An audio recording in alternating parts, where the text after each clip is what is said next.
미국 민주당 후보가 격전지인 조지아주에서 역전에 성공해 승리를 눈앞에 두고 있습니다. 트럼프 대통령은 대선 결과를 연방대법원에서 가리겠다며 선거 불복을 예고했습니다. 패자가 승복하고 승자가 연설하는 미국 대선의 전통을 이번에는 보기 힘들 것으로 보입니다. 민주주의의 꽃이라는 선거로 오히려 미국의 분열상이 고스란히 드러났다는 분석이 나오고 있습니다. 드루킹 일당의 댓글 조작 공모 혐의 등으로 기소된 김경수 경남도지사에게 항소심 재판부가 징역 2년의 실형을 선고했습니다. 재판부는 김 지사가 댓글 조작 프로그램 킹크랩의 시연을 참관했다고 판단했습니다. 어제 코로나19 신규 확진자가 2주 만에 가장 많은 145명으로 집계됐습니다. 내일부터 개편된 거리두기 1단계가 적용되면서 대중교통 등 사람이 몰리는 곳에선 의무적으로 마스크를 착용해야 합니다. 지구온난화의 영향으로 시베리아의 여름 기온이 30도를 오르내리며 영구 동토층이 녹아내리고 있습니다. 이 때문에 얼음 속에서 잠자고 있는 병원체가 인류를 위협할 가능성이 커졌습니다.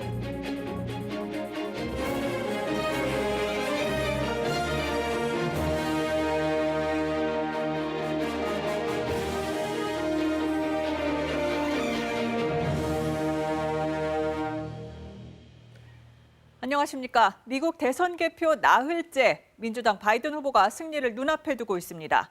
하지만 패자의 승복 연설은 이번에 못 볼 수도 있습니다. 혼돈의 선거가 마무리되고 있지만 양극으로 갈라진 미국 사회의 틈은 더욱 선명해지고 있는데요. 그 틈을 메우는 게 당선자의 첫 숙제입니다. 오늘 9시 뉴스 먼저 워싱턴으로 갑니다. 끝까지 결과를 지켜봐야겠지만 바이든 후보 당선에 필요한 선거인단 270명 확보가 머지않아 보입니다. 첫 소식 김나라 기자입니다. 미국의 선택은 바이든 후보로 가까워지고 있습니다. 개표가 진행될수록 바이든 후보가 뒷심을 발휘하고 있습니다. President Trump is seeing the path to his re-election narrow. CNN이 집계한 선거인단 수는 바이든 253명, 트럼프 213명입니다. AP통신은 바이든이 264명을 확보했다고 집계했습니다. AP통신은 바이든이 선거인단 6명만 더 얻어내면 당선을 확정지을 수 있다고 보도하고 있습니다. 막판 승부처는 선거인단 16명이 걸려있는 조지아주, 트럼프 대통령의 아성입니다. 개표 초반 바이든이 한참 뒤졌지만 결국 이곳에서도 역전했습니다. 바이든이 여기서 이기면 당선에 필요한 선거인단 수를 충분히 확보하게 됩니다. 선거인단 20명이 걸린 펜실베이니아에서도 개표 초반 분위기와는 달리 격차를 불과 0.3%포인트 차로 좁히며 역전을 노리고 있습니다. We continue to feel, Senator and I, we continue to feel very good about where things stand.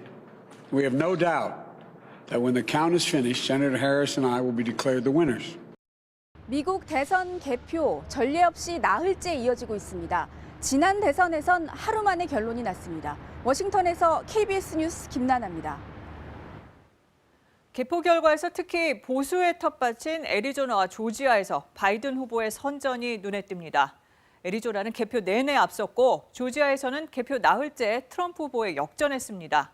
이 두 지역 판세 김덕훈 기자가 전해드립니다. The new leader in Georgia is Joe Biden by 917 votes. 선거인단 16명이 걸려있는 미국 남부 조지아. 한때 13%포인트 넘게 뒤졌던 바이든 후보가 개표 나흘째에 트럼프 후보를 제친 겁니다. 득표율은 양 후보가 여전히 49.4%로 동률입니다. 이 추세로 개표가 마무리되면 1992년 빌 클린턴 대통령 이후 처음으로 조지아에서 민주당 후보 승리가 됩니다. We're feeling good about where we are, and we're still in the game in Georgia, although that's not one we expected. 트럼프 대통령은 지난 4일 바이든 후보 득표가 자신을 따라붙자 개표 중단 소송을 냈습니다. 우편 투표 접수 시한을 넘긴 표가 유효표로 계산될 수 있다는 의혹인데 조지아주 법원은 소송을 기각했습니다. 법원 판단에 불복해 이 3심까지 끌고 갈 수는 있지만 뒤집기는 힘들 것으로 보입니다. 트럼프 대통령과 득표율 격차가 줄고 있긴 하지만 바이든 후보는 애리조나에서도 줄곧 앞서고 있습니다. 개표율 90%가 넘은 가운데 트럼프 후보와 1.6%포인트, 4만 7천 표 차이입니다. 친트럼프 성향 폭스뉴스조차 바이든 후보 당선 가능성을 높게 전망하고 있습니다. 이곳이 열세로 기울자 트럼프 지지자들은 개표소에 몰려와 항의할 정도로 결과가 예상 바뀝니다. They're talking about count the vote, stop the vote, that they want Trump. A lot of flags being waved, Trump flags. 보수 텃밭에서의 예상박 선전으로 펜실베이니아 등의 결과 상관없이 바이든 후보 당선 가능성이 더 커졌습니다. KBS 뉴스 김덕훈입니다. 네, 보신 것처럼 트럼프 캠프 쪽에서는 개표 과정을 문제 삼아 무더기 소송에 나섰지만 법원에서 잇따라 기각됐습니다. 기자회견에 나선 트럼프 대통령은 선거가 조작되고 있다면서 최종적으로 연방 대법원의 판단을 받겠다고 밝혔습니다. 백악관 앞에 나가 있는 서지영 특파원 연결해 현지 상황 알아보죠. 서 특파원, 각 주의 1심 법원에서 트럼프 쪽 소송을 잇따라 기각했네요. 이유를 뭐라고 설명합니까? 네, 각 주별 기각 사유는 조금씩 다릅니다. 미시간, 펜실베니아, 조지아 등에서 모두 증거 불충분 등의 이유로 기각됐습니다. 미시간주 법원에선 이미 개표가 상당히 진행이 됐는데 뒤늦게 소송이 제기됐다며 기각을 했고, 조지아주에선 투표용지를 잘못 처리한 증거가 없다는 이유로 기각됐습니다. 또 펜실베니아주 법원은 개표를 중단해달라는 트럼프 캠프 측의 요구를 기각했습니다. 네, 그러면 트럼프 대통령 측 반응은 어떻습니까? 네, 항고하겠다는 입장입니다. 백악관에서 트럼프 대통령은 긴급 기자회견을 열었습니다. 트럼프 대통령은 합법적인 투표만 집계가 됐다면 자신이 쉽게 이기는 선거였다고 주장했습니다. 우편 투표를 불법 투표로 몰아가면서 선거가 조작되고 있다며 불만을 나타냈습니다. 특히 대선 결과를 연방대법원에서 가리겠다면서 선거 불복을 예고했는데요. 연방대법원은 보수 성향 6명, 진보 성향 3명으로 보수 우위 구도를 보이고 있습니다. 발언 직접 들어보시죠. There's tremendous litigation going on, and this is a case where they're trying to steal an election. They're trying to rig an election, and we can't let that happen. 트럼프 대통령이 끝까지 소속하겠다는 의지를 굽히지 않고 있는데 그러면 공화당도 같은 입장입니까? 네, 트럼프 대통령과 거리를 두려는 움직임이 감지됩니다. 미치 매코넬 공화당 상원 원내대표와 일부 공화당 의원들은 투표가 마지막까지 개표가 돼야 된다고 주장을 하고 있습니다. 일부 공화당 전현직 주지사들도 만약 바이든 후보가 승리하면 결과를 받아들이겠다고 밝혔습니다. 심지어 보수 성향의 폭스뉴스조차도 우편 투표가 사기라고 주장하는 불법성을 증명해야 한다며 냉정한 반응을 보였습니다. 트럼프 대통령은 주로 소통수단으로 트위터를 활용하고 있죠. 개표 중단 소송, 재검표 요구 등의 주장을 쏟아냈는데 트위터는 트럼프의 게시물 40% 정도를 가림막 처리 등으로 제재했습니다. 지금까지 백악관 앞에서 KBS 뉴스 서지영입니다. 네, 바이든 후보는 대선 승리에 대한 자신감을 밝혔습니다. 코로나19와 경제 전반에 대한 브리핑도 받았는데 이때 의전은 대통령 당선인에 준하는 것이었다고 바이든 후보 캠프 측은 설명했습니다. 델라웨어 현지 연결합니다. 금시랑 특파원, 이 트럼프 대통령 발언에 대한 바이든 후보 측 반응은 어떻습니까? 네, 바이든 후보 측은 트럼프 대통령의 발언에 대해서 이렇다 할 입장을 발표하진 않았습니다. 바이든 후보는 그러나 트럼프 대통령의 기자회견이 있기 전에 영상 메시지를 발표해서 대선 승리에 대한 자신감을 나타냈습니다. 개표가 모두 끝나면 승자로 선언될 것을 의심하지 않는다고 했고 개표가 마무리되고 있는 만큼 곧 그 결과를 알게 될 것이라고도 말했습니다. 모두 침착해달라, 또 인내심이 필요하다는 취지의 언급도 내놨습니다. 어제 사실상의 대선 승리 선언에 이어 나온 발언으로 자신의 정치적 기반인 델라웨어주 윌밍턴에서 코로나19 상황과 경제 전반에 대한 브리핑을 받은 직후에 발표가 됐습니다. 네, 브리핑까지 받았다는 것은 이미 당선인의 행보로 보이는데 구체적으로 어떤 내용입니까? 네, 바이든 후보 측은 어떤 기관으로 브리핑을 받았는지 구체적으로 밝히지는 않았습니다. 다만 바이든 후보가 대통령이나 당선인에 준해서 브리핑을 받았다고 밝혔습니다. 이미 바이든 후보에 대한 의전은 당선인을 전제로 이루어지고 있다는 점을 강조한 겁니다. 대통령직 인수위원회 홈페이지를 공식 개설하고 당선을 기정사실화하고 있는 것과 같은 맥락이라고 하겠습니다. 델라웨어주 윌밍턴에서 KBS 뉴스 금철현입니다. 네, 축은 바이든 후보 쪽으로 기울고 있지만 아직 확정이 안 되고 있다 보니 개표를 둘러싼 지지자들 사이의 대립도 거세지고 있습니다. 이 물리적 충돌도 있는데요. 개표 결과가 특히 주목되는 펜실베니아 연결해 보겠습니다.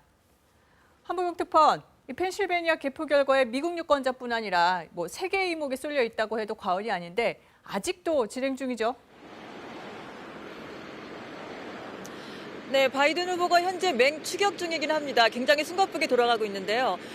남아있는 표들이 바이든 후보에게 유리한 우편 투표분인데다가 민주당 지지층 두터운 이곳 필라델피아 그리고 피츠버그 등 대도시표가 많이 남아있어서 미국 언론들은 이곳 펜실베니아 역시 바이든 후보의 역전 가능성이 크다는 예측을 내놓고 있습니다. 이 개표 절차 놓고 두 후보자 입장이 다르다 보니까 양측 지지자들도 서로 다른 시위를 벌이고 있죠. 네, 이곳 필라델피아에서도 어젯밤 늦게까지 시위가 있었습니다. 바이든 지지자들은 모든 표는 끝까지 개표돼야 한다고 목소리 높였고 트럼프 지지자들은 개표를 중단하고 연방 대법원에서 결판 내자 이렇게 주장했습니다. 어제 시위 현장을 저희 취재진도 가서 지켜봤는데요. 보시는 것처럼 바이든 지지자들은 시위라기보다는 마치 축제를 즐기는 듯한 모습이었습니다. 어린 자녀 대동한 시민들도 많았고요. 일부 시위대는 승리를 자축하기도 했습니다. 트럼프 지지자들도 맞은편에 속속 모여들어 개표 중단 등을 요구했습니다. 현장에서 시위 참가자분들 얘기 직접 들어봤습니다. And I feel like no matter what Trump does or how many efforts or his legislation or anything else, nothing will stop him from winning. I feel that his foreign policy is keeping America safe. I like what he did with Israel. I like what he did with China paying their fair share of import taxes. 네, 이런 갈등과 시위 과열될까 봐 우려되는데요. 네, 미국 전역으로 시위가 확산되면서 일부에서는 물리적 충돌도 사실 빚어지고 있습니다. 뉴욕 맨해튼에서는 바이든 지지 시위대 수십 명이 경찰에 체포됐고요. 애리조나 등에서는 선거관리위원회에 양쪽 지지자들이 몰려들어 공정한 개표를 거세게 요구하기도 했습니다. 이렇게 경합주들을 중심으로 아직도 접전이기 때문에 대통령 당선 뒤에도 둘로 나눠진 표심을 합치기까지는 꽤 많은 시간이 걸릴 것 같고요. 그 후유증도 상당할 것으로 보입니다. 지금까지 펜실베니아 필라델피아에서 KBS 뉴스 한보경입니다. 네, 그럼 개표가 일단 마무리가 되면 그 이후 과정은 순탄할까요? 이 바이든 후보가 당선 문턱에 선 상황에서 트럼프 대통령이 곧바로 소송 카드를 꺼낸 만큼 최악의 경우에는 대통령 취임 일정까지 차질을 빚을 수 있습니다. 김용준 기자와 얘기 나눠보겠습니다. 김 기자, 좀 빨리 결론이 났으면 좋겠어요. 네, 그런 마음입니다. 그 두 후보 모두 이미 사실상 승리 연설을 했습니다. 이런 얘기까지 나옵니다. 대체 언제 누구를 축하하면 되는가? 우리나라를 비롯해서 일본 그리고 세계 각국 정부는 미 대통령 당선자 축하 인사를 언제 하면 좋을지 이렇게 눈치만 보고 있습니다. 급기야 주한 중국 대사는 누가 되든 협력하자 이런 말까지 했습니다. 네, 그럼 바이든이 앞서고 있는 상황에서 앞으로 절차 짚어볼까요? 네, 지금 트럼프 대통령이 이미 몇 개 주에 개표 중단 소송을 냈거나 내겠다고 이렇게 예고를 했습니다. 모두 개표 초반에는 트럼프 대통령이 좀 우위를 보이다가 바이든 후보가 거의 따라잡았거나 오히려 뒤집은 주들입니다. 이번 선거를 통해 미 전역에서 뽑힌 선거인단 538명이 다음 달 14일 형식적이지만 최종 투표로 이 대통령을 선출하는데요. 하지만 소송전 때문에 이 선거인단조차 구성하지 못할 가능성부터 제기되고 있습니다. 각 주정부는 승리 후보 측의 선거인단 명부를 주의회에 내고 주의회는 이를 연방의회에 제출합니다. 그런데 만약에 특정 당이 장악한 의회에서 이 선거 절차상 문제가 있다, 이렇게 판단해서 다른 선거인단 명부를 낼 가능성도 있는 겁니다. 미 연방법을 볼게요. 미국 모든 주에서 12월 8일까지 선거인단을 선출해야 한다고 나와 있는데 만약 이렇게 소송이 길어져서 일부 주가 8일까지 선거인단을 확정하지 못하면 어느 후보도 선거인단 과반인 270명을 확보하기 어려울 수가 있습니다. 네, 그러면 선거인단 과반 확보 못하면 그 이후에는 어떻게 됩니까? 이 경우엔 대통령이 누가 될지 일반 국민이나 선거인단의 손을 떠나게 됩니다. 이 경우에는 미 의회가 대통령을 선출하게 됐는데 대통령은 하원에서 뽑고 부통령은 상원에서 뽑습니다. 하원 의원 수는 주별 인구에 따라 다른데 이런 상황에선 주마다 한 명씩 대표를 뽑아서 투표를 하게 합니다. 그러니까 주 대표 50명 중에서 26명의 마음만 얻으면 대통령이 되는 거죠. 만약에 가까스로 선거인단이 꾸려졌는데도 트럼프와 바이든 측에서 각각 269명씩 동수가 나와도 이 하원에서 투표로 선출합니다. 그런데 상하원에서 대통령과 부통령 모두 선출하지 못했다. 이런 상황이 트럼프 대통령 임기인 1월 20일까지 지속되면 80살의 낸시 펠로시 미 하원 의장이 의원과 의장직을 내놓고 대통령직을 대항하게 됩니다. 바로 이 경우가 미 대선 역사상 최악의 상황, 1월 20일 신임 대통령 취임 일정에 차질을 빚게 되는 겁니다. KBS 뉴스 김용준입니다. 네, 앞서 전해드렸듯이 이대로면 바이든 후보 당선 가능성이 높은데 패자가 승복하지 않을 가능성 또한 높습니다. 민주주의의 꽃이자 축제인 선거를 통해 분열된 미국의 모습이 고스란히 드러나는 겁니다.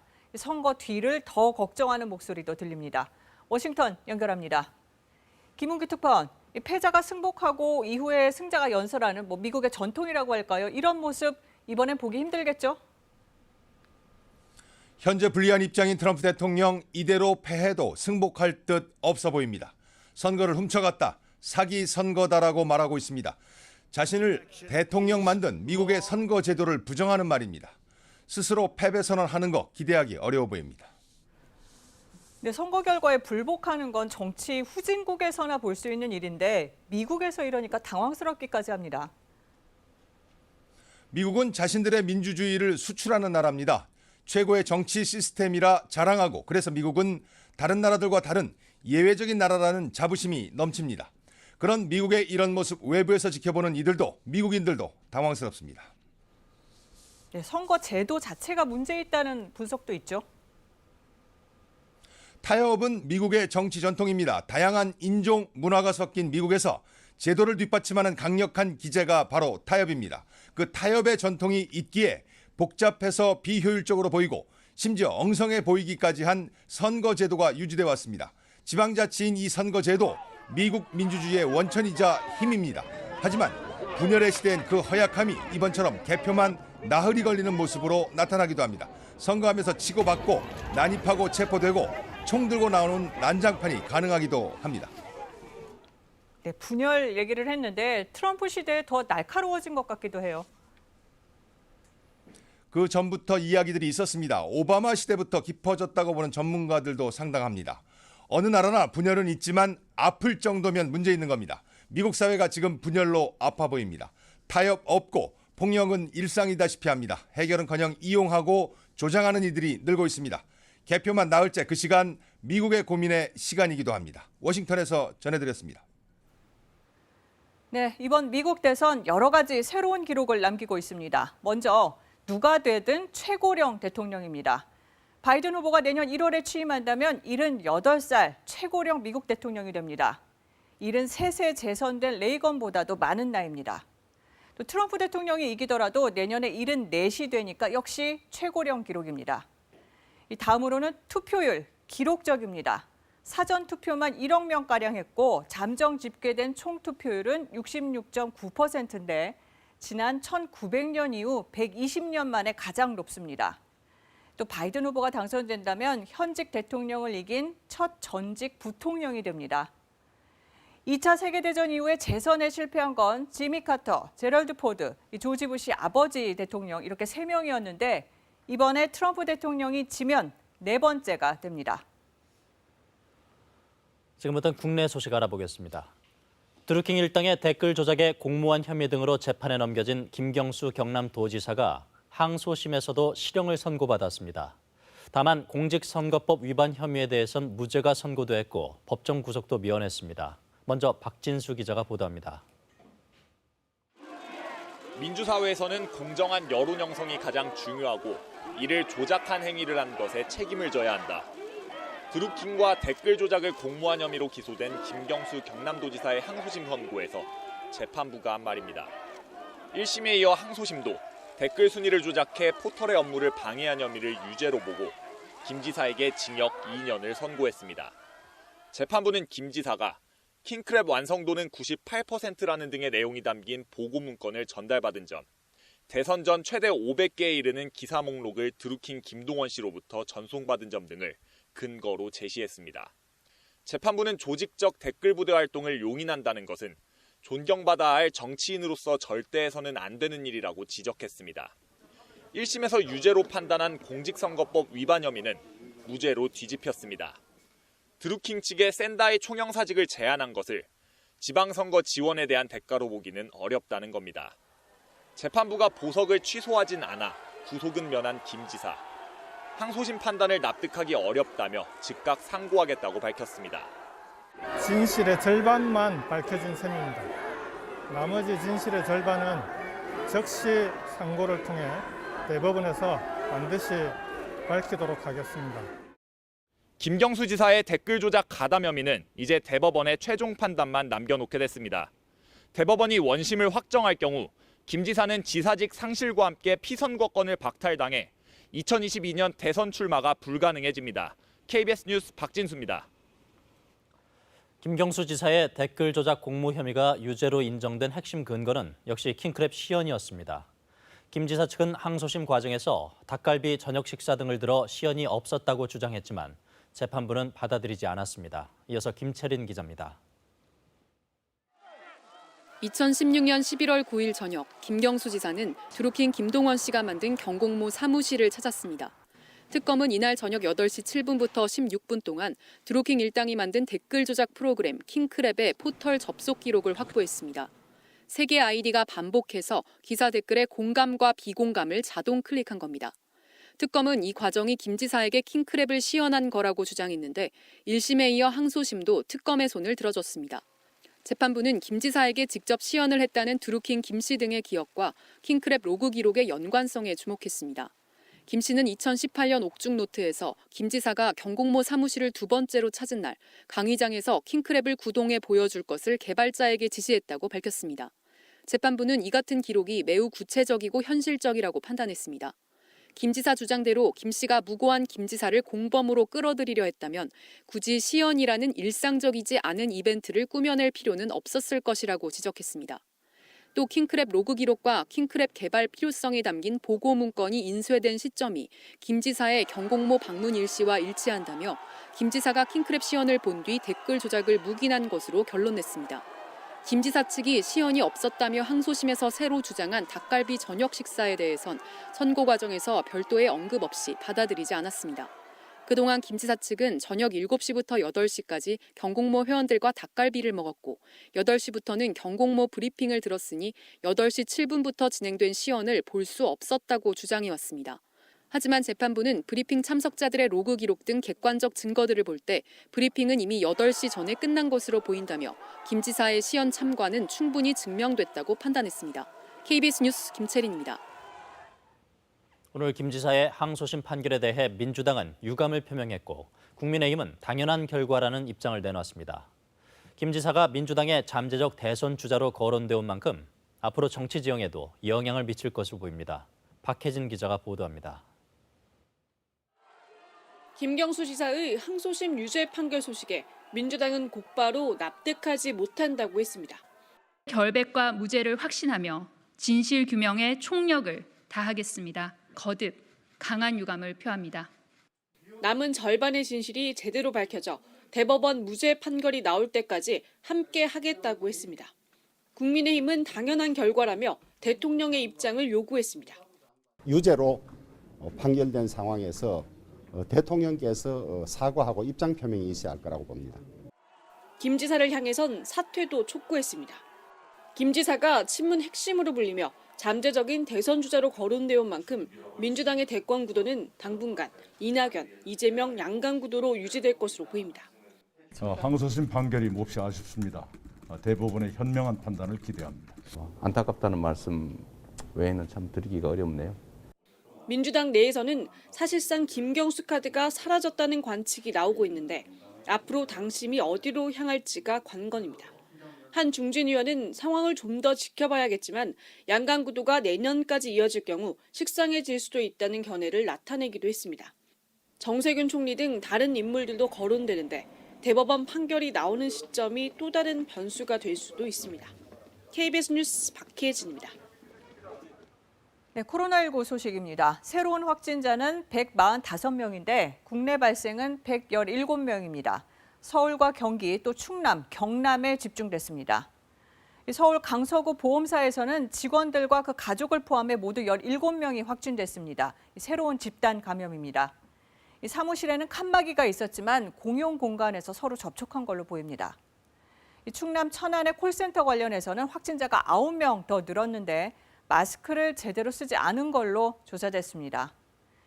내일부터는 충남 천안 아산을 제외하고는 새로운 거리두기 1단계가 적용되는데요. 대중교통이나 병원 등에서는 의무적으로 마스크를 써야 합니다. 김민지 기자가 자세히 설명드립니다. 내일부터 사회적 거리두기는 기존 3단계에서 5단계로 늘어납니다. 대부분 지역은 1단계가 적용됩니다. 단계를 나누는 핵심 기준은 1주간 평균 1일 확진자 수입니다. 권역별로 수도권은 100명 미만, 충청, 호남, 경북, 경남권은 30명 미만, 강원, 제주는 10명 미만일 때 1단계가 적용됩니다. 최근 일주일간 현황을 보면 수도권은 약 70명, 충청권은 약 14명, 그 외 권역은 4명 미만으로 모두 1단계 기준에 해당합니다. 다만 감염 확산 상황에 따라 각 지자체가 자율적으로 단계를 조정할 수 있습니다. 확진자가 다수 발생해 1.5단계로 격상된 천안, 아산 지역이 그 예입니다.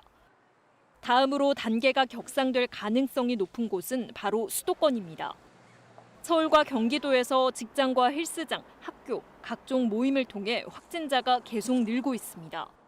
이 수도권에서의 점진적인 증가세가 계속된다면 거리두기 1.5단계로의 격상을 검토해야 하는 상황도 가능하며 새 거리두기 체계에서는 다중이용시설에 대한 방역 조치도 강화됩니다.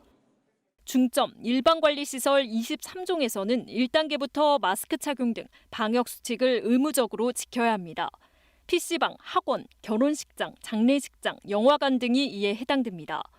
수칙 위반 시 운영자나 관리자에겐 300만 원 이하, 이용자에게도 10만 원 이하의 과태료가 부과됩니다.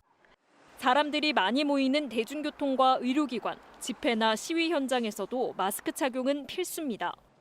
오는 13일부터는 마스크 착용 의무 위반 시 최대 10만 원의 과태료가 부과됩니다. 내일부터는 9종류의 중점관리시설에서도 전자출입 명부가 의무화되는데 다만 새롭게 추가된 150제곱미터 이상의 식당과 카페에는 다음 달 6일까지 계도 기간이 부여되고 이후 실제 단속에 들어갑니다. KBS 뉴스 김민수입니다. 뜨거운 여름날 이렇게 찜통 같은 방역복 입을 의료진들 걱정하던 게 엊그제 같은데 어느덧 추운 날씨에 대비할 때가 됐습니다. 내일이면 절기상 겨울로 들어가는 입동인데요. 야외 선별진료소의 의료진들 이제는 난로에 손 녹여가며 추운 날씨와도 싸워야 합니다. 잠깐씩 잊고 있지만 여전히 많은 사람들이 험한 일 마다 않고 단단한 방역벽 만들어가고 있습니다.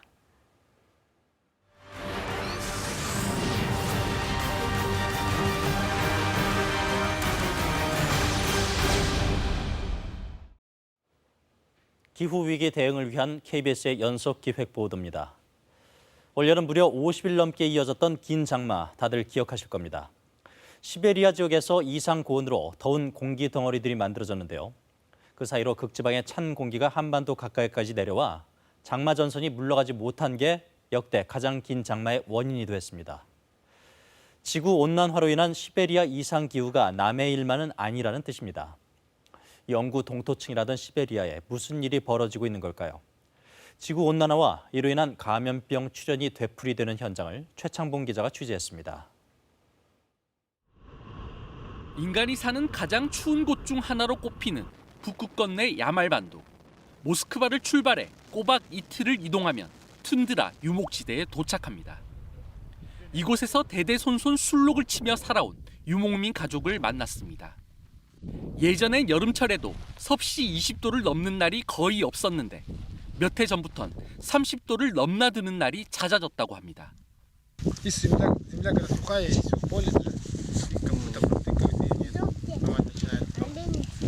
Из-за жары? 겨울에 눈이 줄어 땅이 건조해지고 여름은 더 더워지면서 술록은 살기 어려워졌습니다. Ну, у них тут кавычки копыта вот так. Тут опухают, вот эти копыта опухают, и вот даже старая рана, видите?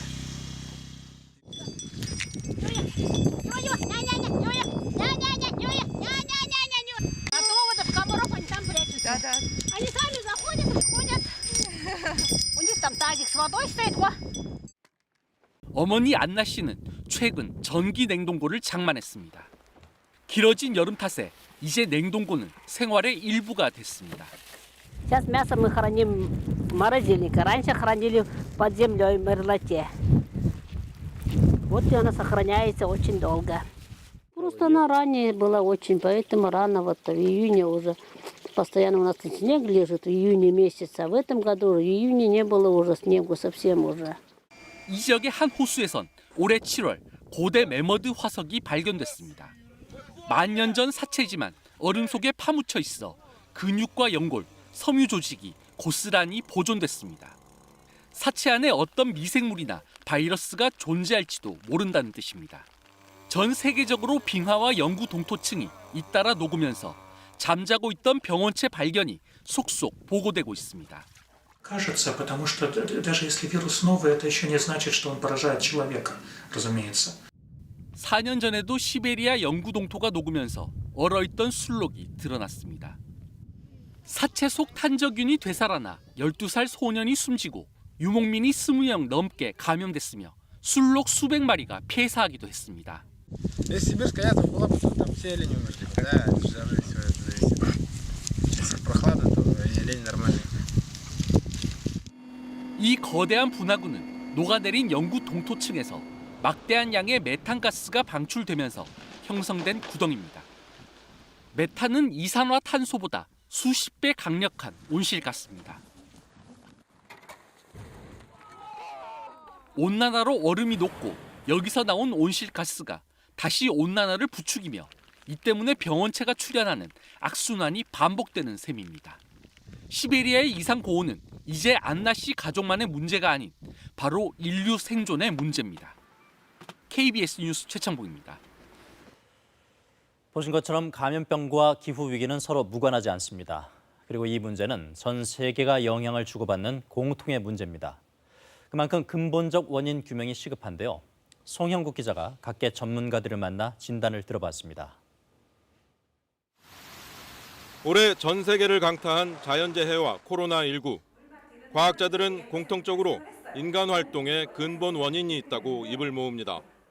감염병 한 70% 정도 이상이 이제 인수 공통 감염병이라고 이야기하는데 이런 감염병이 많이 늘어난 이유로 꼽는 게 뭐냐면요. 산림의 파괴입니다. 그 바이러스의 그 감염이 가능할 수 있는 이격거리를 좁히는 그런 작용을 하게 되고 그래서 이게 굉장히 연쇄적으로 연결이 돼 있어요. 그러니까 이거는 예선전에 불과하다는 거예요.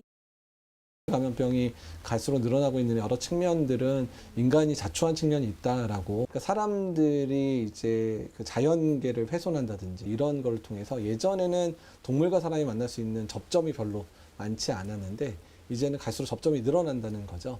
감염병이 늘어나는 게 중 하나의 이제 나쁜 사인인 거죠. 그러니까 정신 차리라는 이런 알람을 울리고 있는 거로 보셔야 되거든요.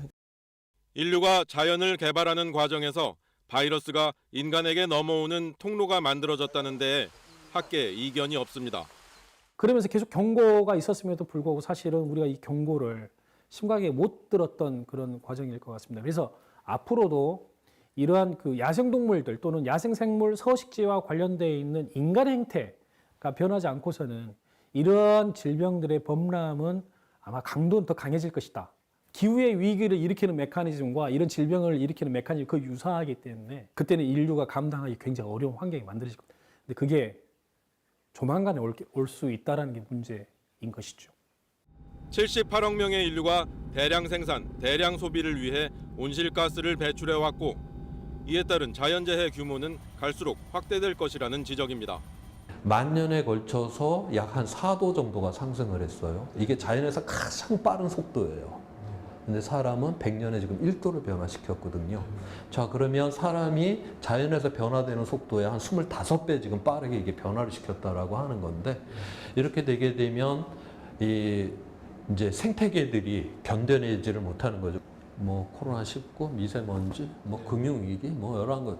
이 기후위기는 뭐 그 모든 거를 다 합친 그 이상의 그 위기이고 결국 이게 문명의 위기이거든요. 문명 그 자체의 문제다라고 하는 거죠. 과학자들은 인류가 감염병과 기후위기의 근본 원인을 찾아 고치지 못한다면 다가올 복합재난은 감당할 수 없을 것이라고 경고합니다. 더 이상 미룰 수 없습니다. 지금이 행동할 때입니다. KBS 뉴스 송영국입니다. 네, 2018년 6월 조기 폐쇄하기로 결정된 고리 월성원전 1호기입니다. 지난달 감사원의 감사 결과가 나오자 국민의힘이 백운규 전 산자부 장관과 최이봉 가스공사 사장 등 12명을 검찰에 고발했습니다. 직권남용과 업무방해 혐의입니다. 대전지검은 어제 오늘 이틀 동안 수사 인력 100여 명을 보내서 산업통상자원부와 한수원 본사 또 가스공사 본사에 대해서 대대적인 압수수색을 벌였습니다. 이 압수수색은 경제성 평가에 개입하고 감사를 방해한 윗선이 있는지를 규명하는 데 초점을 맞춘 걸로 보입니다. 이걸 놓고 정치권이 첨예하게 대립하고 있습니다.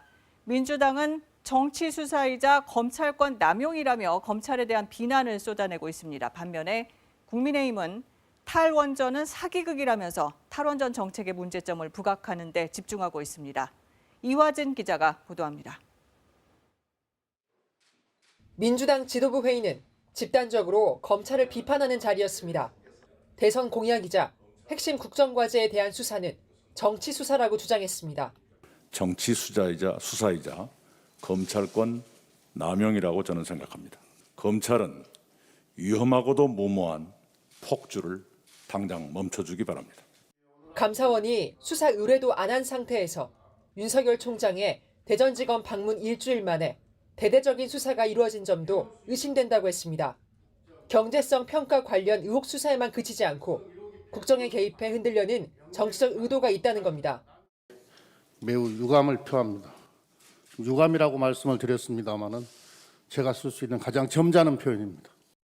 백운규 전 산자부 장관과 최이봉 전 청와대 비서관 등을 고발했던 국민의힘은 검찰 수사를 두둔했습니다.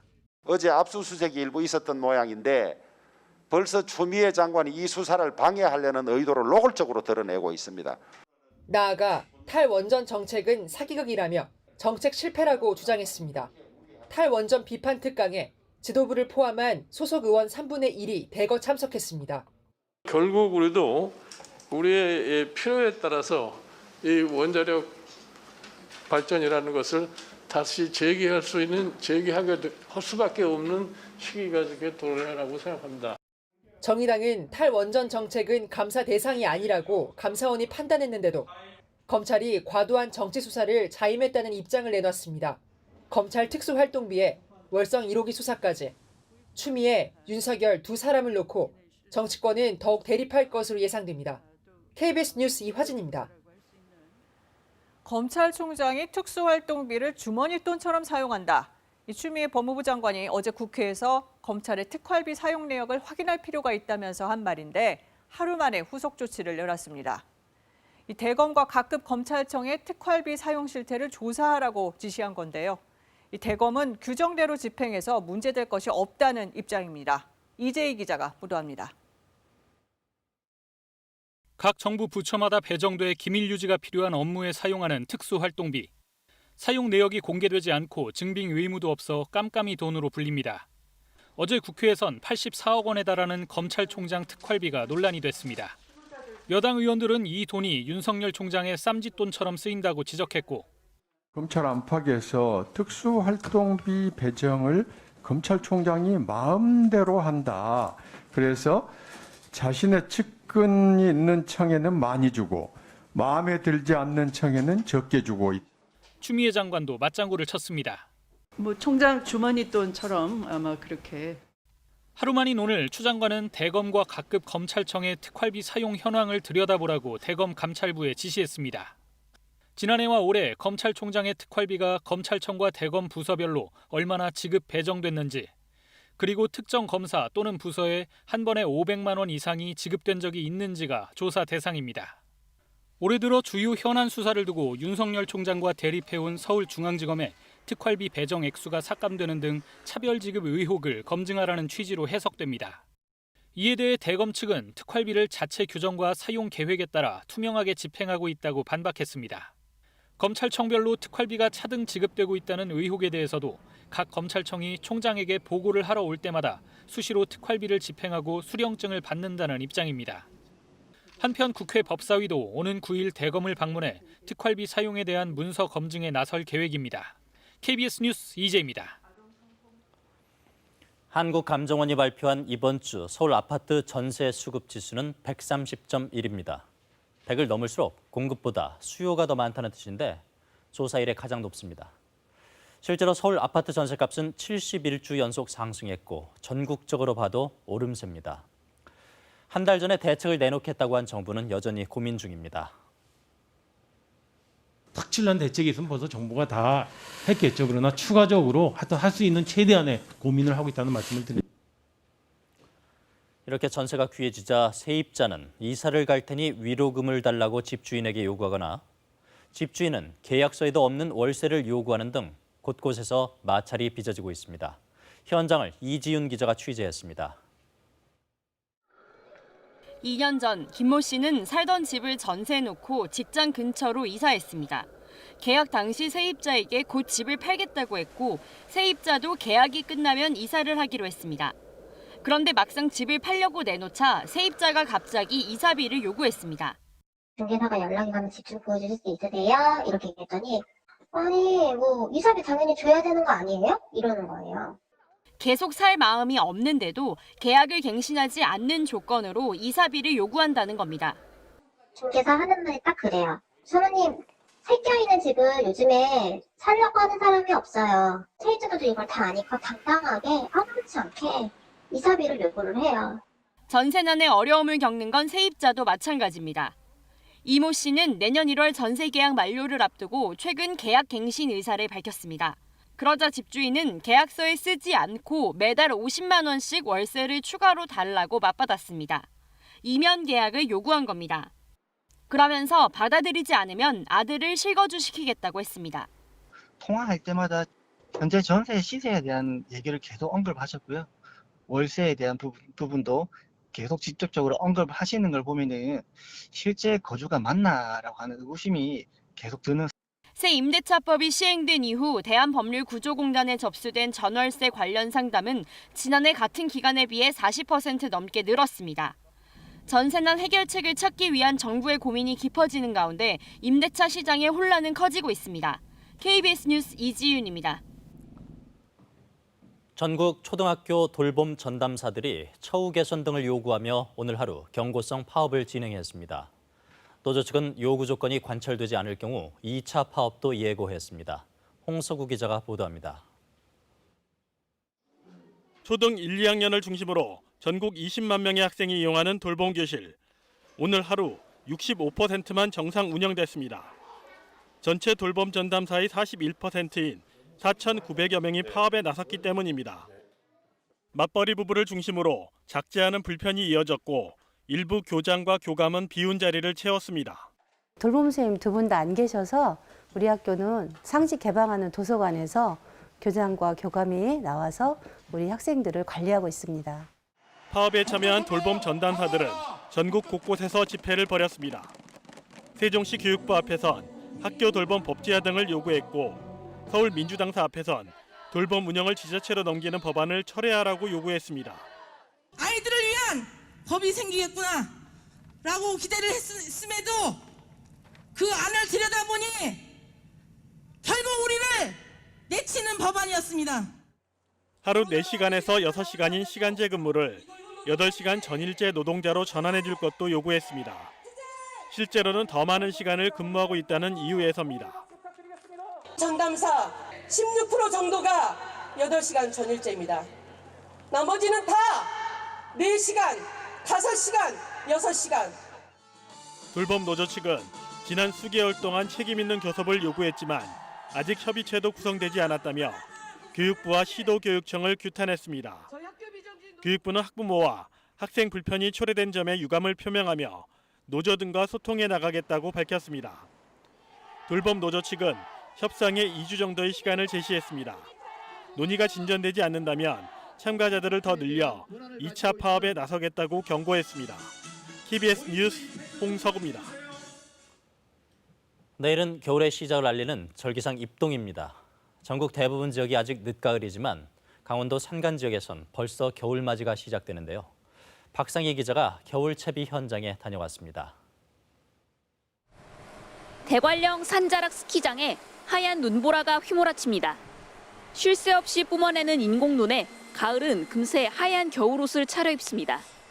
영하권으로 뚝 떨어진 날씨, 손님 맞이 준비를 시작한 스키장은 추위가 더없이 반갑습니다. 올해 첫 제설 치고는 온도가 되게 낮았어요. 레드 정상 같은 경우는 영하 9.4도까지 기록을 했고 예년에 비해서 훨씬 더 좀 많은 눈 쏘지 않았나, 초기 제설 치고는. 매서운 추위와 폭설이 익숙한 산간마을 주민들은 겨우내 쓸 땔감을 구해 차곡차곡 쌓으면서 차분히 긴 겨울을 기다립니다. 이게 미리미리 준비를 해놔야만이 눈이 많이 와도 걱정 없으니까 그냥 계속 산에 나무만 어디 있으면 잘라오는 거죠. 축산 농가도 바빠졌습니다.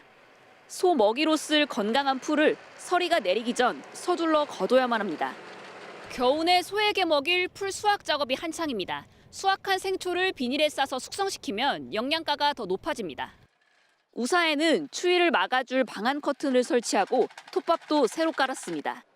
바로 그 맞는 바람을 조금 더 피할 수 있게 저희가 방한 커튼을 내려 있는 상태고요. 소의 그 위에 있는 반추가 깨지지 않도록 일정 온도를 유지하고 있습니다. 누군가는 여전히 단풍을 즐기고 있는 가을날. 강원 산간에는 어느덧 겨울이 성큼 다가왔습니다. KBS 뉴스 박상희입니다.